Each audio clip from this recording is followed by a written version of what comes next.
Bonjour tout le monde, j'espère que vous allez bien. Nous voilà déjà arrivés à la troisième anecdote. Je sais que je me répète souvent, mais j'espère de tout mon cœur que vous aimez ce nouveau principe. Cette troisième anecdote sera aujourd'hui basée sur l'origine de la galette des rois. Mais c'est vrai, qui a eu l'idée de dire un jour: et si nous mettions un petit personnage, Toumache, pour étrangler quelqu'un?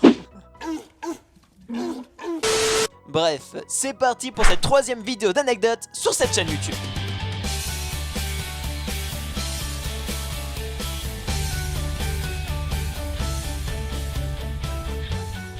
Bon, pour commencer, je suis tout à fait d'accord avec vous, je suis un tout petit peu en retard car l'épiphanie a lieu le 6 janvier. Mais au pire, on s'en fout. J'en ai rien à foutre.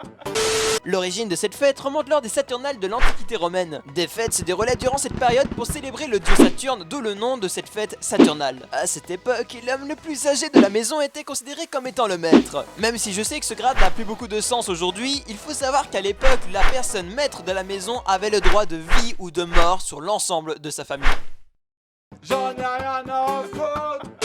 Ils étaient soumis à lui quoi. Et donc justement, pendant cette fête, la famille ainsi que les esclaves se retrouvèrent autour d'une table avec une galette au milieu. L'enfant de la famille, étant le plus petit, était chargé de décider à qui revenaient les parts. Je m'explique. Le maître prena et leva une part et dit: enfant, donne-moi le nom de celui qui aura cette part. L'enfant étant trop petit pour pouvoir apercevoir la part désigna une personne. Celui qui trouva la fève était alors considéré comme étant le roi pour un jour. Il pouvait durant toute une journée donner des ordres à tout le monde, même à son maître, pour au final redevenir un esclave ou juste une simple personne de la maison. Une grosse merde quoi. Les catholiques ont alors repris cette fête pour qu'elle devienne chrétienne, comme pour Noël d'ailleurs. Dû à cette action, certains courants religieux se sont opposés.